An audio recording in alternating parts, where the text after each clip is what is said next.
यह कहानी एक कल्पना है, एक ऐसी दुनिया में जन्मी जहां देवता, राक्षस, जादू और शून्य सब सिर्फ कथा की धड़कन हैं। इसमें दिखाए गए सभी पात्र, घटनाएं और शक्तियां पूरी तरह काल्पनिक हैं। इनका वास्तविक जीवन से कोई सीधा संबंध नहीं। इस कहानी का उद्देश्य केवल मनोरंजन है, इनकी किसी धर्म, संस्कृति, समाज या व्यक्ति की भावनाओं को ठेस पहुंचाना। यदि किसी घटना या चरित्र की समानता वास्तविक दुनिया से महसूस हो तो वह सिर्फ एक संयोग है।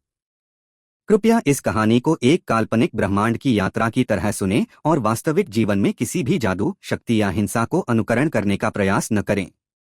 अब आराम से बैठिए, सांसों को शांत कीजिए और चलिए प्रवेश करते हैं इस रहस्यमयी कथा में जहां अग्नि, छाया और शून्य एक नई नीति लिखने वाले हैं। अध्याय 26। दानव लोक प्रवेश। जहां विचार नहीं फेफड़े काम आते हैं। शून्य लोक के हृदय का दरवाजा रक्त सुनहरी रोशनी में धड़कता रहा, जैसे कोई जंगली जानवर पिंजरे के भीतर सांस ले रहा हो। अश्वीर ने कदम बढ़ाया।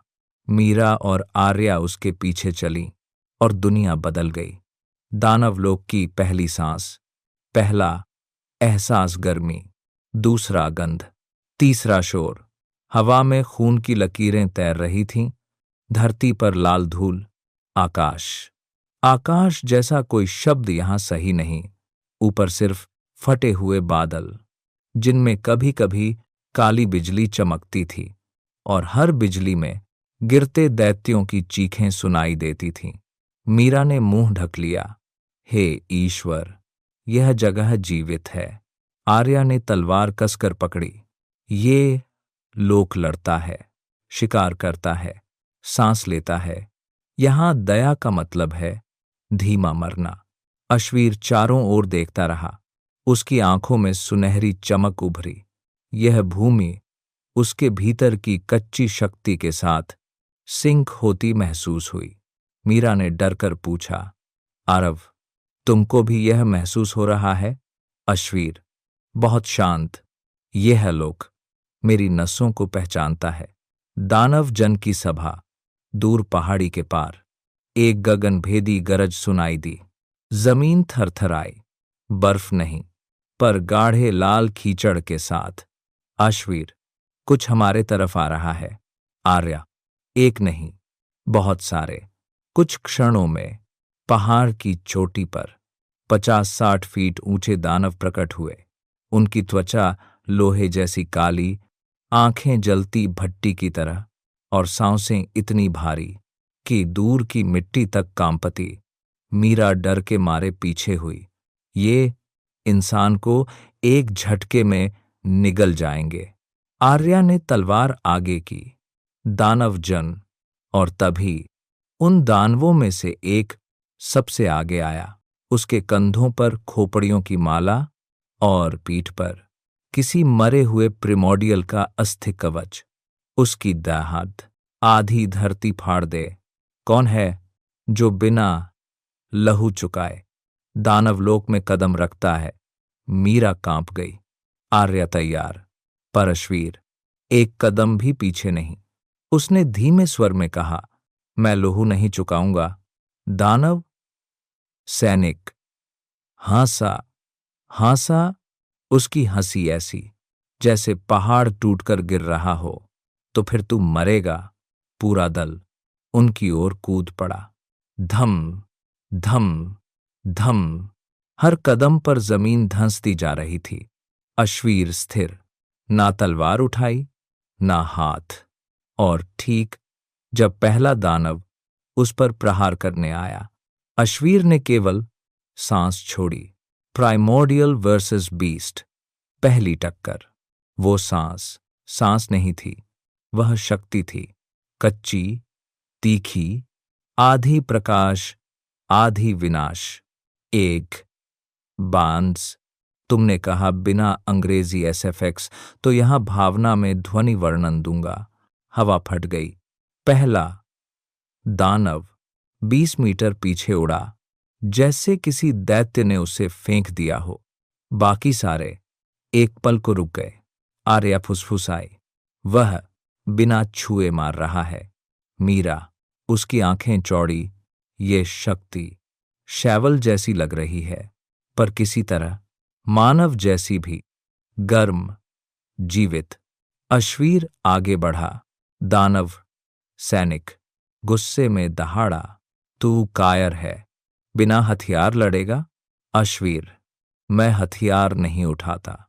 धीरे धीरे हवा के कण सुनहरे होने लगे। मैं सांस से मारता हूं।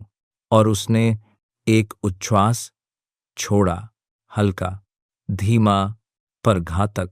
10 दानव वहीं ढेर, बाकी पीछे हटे। पहाड़ की चोटी हिली, भूमि ने रूप बदला। अब वहां सिंहासन जैसा पत्थर उठा और उस पर प्रकट हुआ दानवराज। दानवराज शैवल का रक्त रक्षक। वह बाकी दानवों से भी ऊंचा, कम से कम 100 फीट। उसका पूरा शरीर रक्तरूनी रेखाओं से ढका, आंखें अर्धलाल, अर्धकाली, ठीक वैसे जैसे शैवल की शक्ति का प्रतिबिंब। मीरा का दिल धक्त। ये उसका अनुयायी है। आर्या, नहीं, यह उसके रक्त का रक्षक है। दानवराज ने स्वर में अग्नि भरकर कहा, मैं रक्त देवराजक हूं, शैवल का चुना हुआ, दानव लोक का द्वारपाल। उसने गगन को 2 टुकड़ों में बांट देने वाली दहाड़ लगाई। अश्वीर, तू शैवल का पुत्र या उसका शत्रु? हवा थम गई। मीरा और आर्या दोनों स्तब्ध। और अश्वीर सिर उठाकर बोला, न मैं उसका पुत्र, न उसका दास, न उसका पीछा करने आया, मैं उसका अंत देखने आया हूं। दानवराज गर्जना। भूमि लाल हुई, आकाश काला। पहले युद्ध की गंध हवा में घुल गई। तो तू रक्त चुकाएगा या रक्त बहाएगा? और ये बोलकर वह ऊपर उछला। पृथ्वी फट गई, बादल जल गए और वह अश्वीर पर गिरा। सत्ता बनाम प्रिमोडियल, दानव देव बनाम निर्णय अश्वीर। अश्वीर मुस्कुराया, मैं रक्त नहीं देता, मैं निर्णय देता हूं। और युद्ध शुरू हुआ। अध्याय 27 रक्त देवव्राजक बनाम निर्णय अश्वीर। पहला खून, पहला निर्णय। प्रिमोडियल बनाम रक्त का देवता। दानव लोक की लाल धरती पर व्राजक की गर्जना गूंजी। तू रक्त नहीं देगा तो मैं तुझसे निकालूंगा।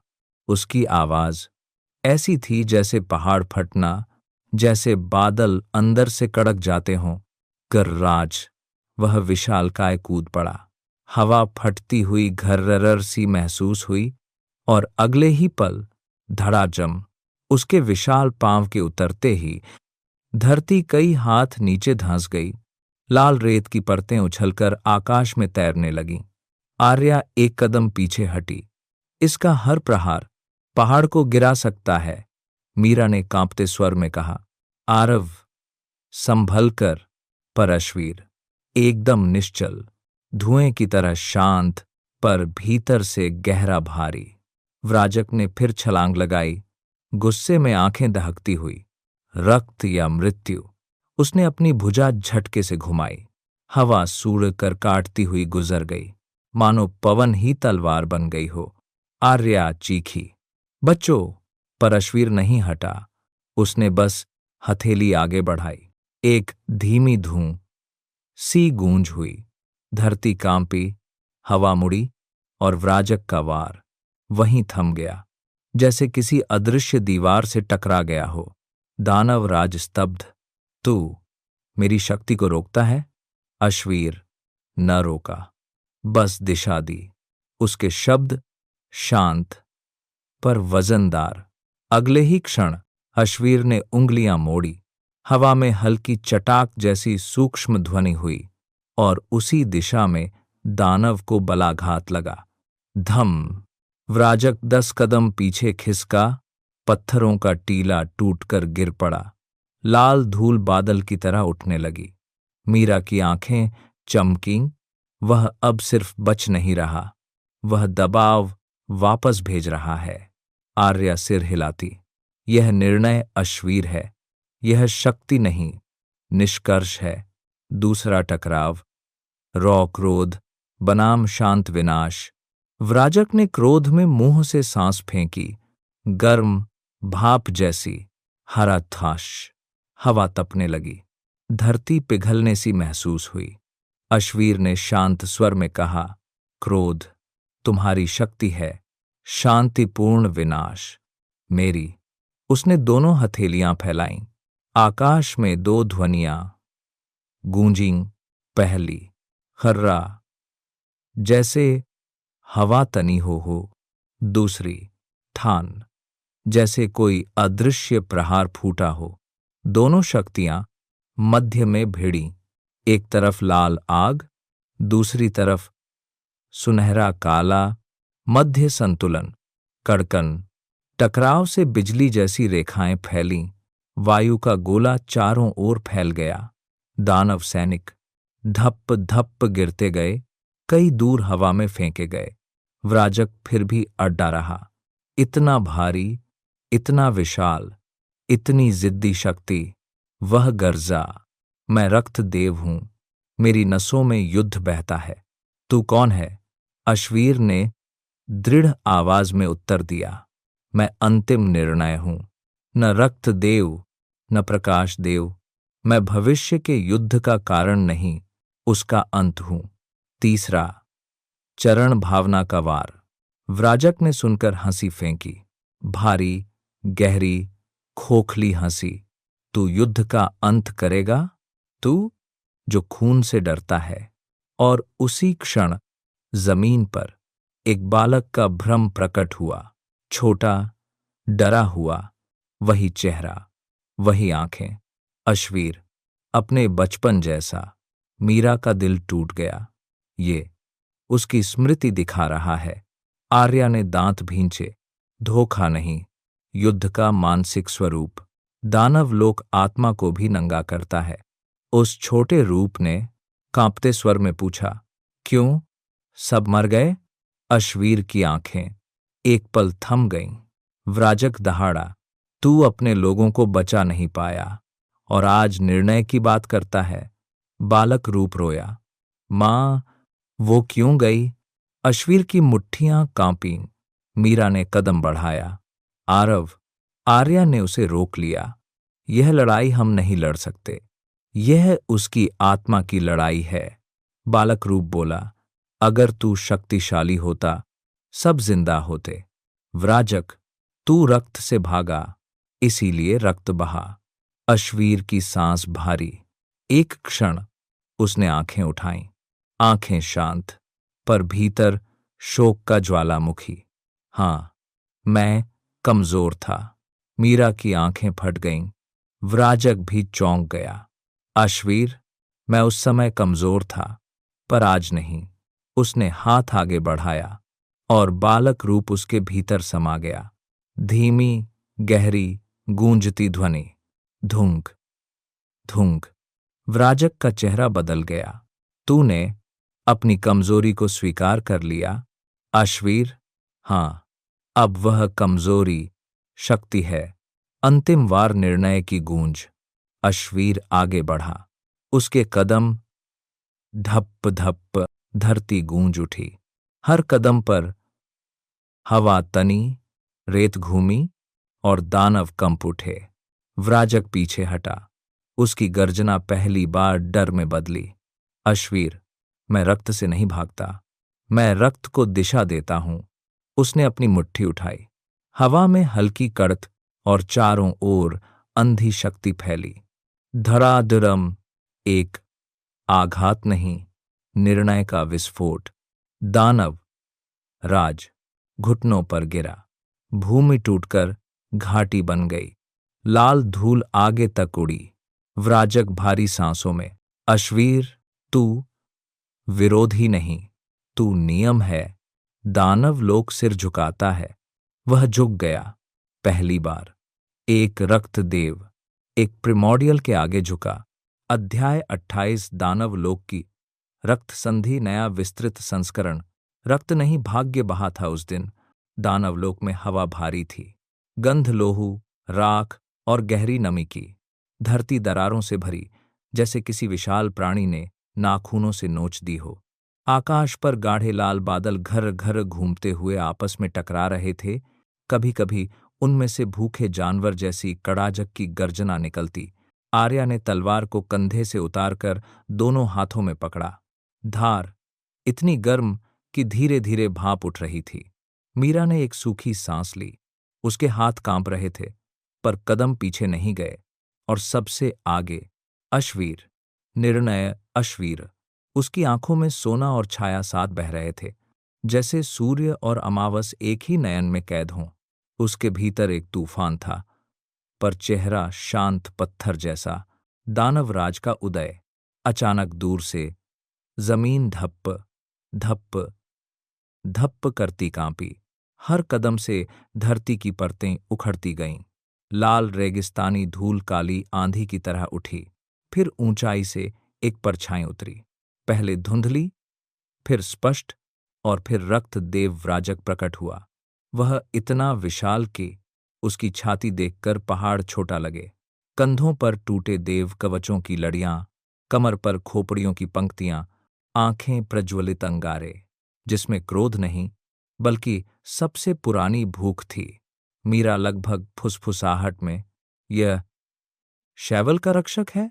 आर्या, नहीं, यह वह है जिसका सम्मान देव भी नहीं मांगते, बल्कि उससे अनुमति लेते हैं।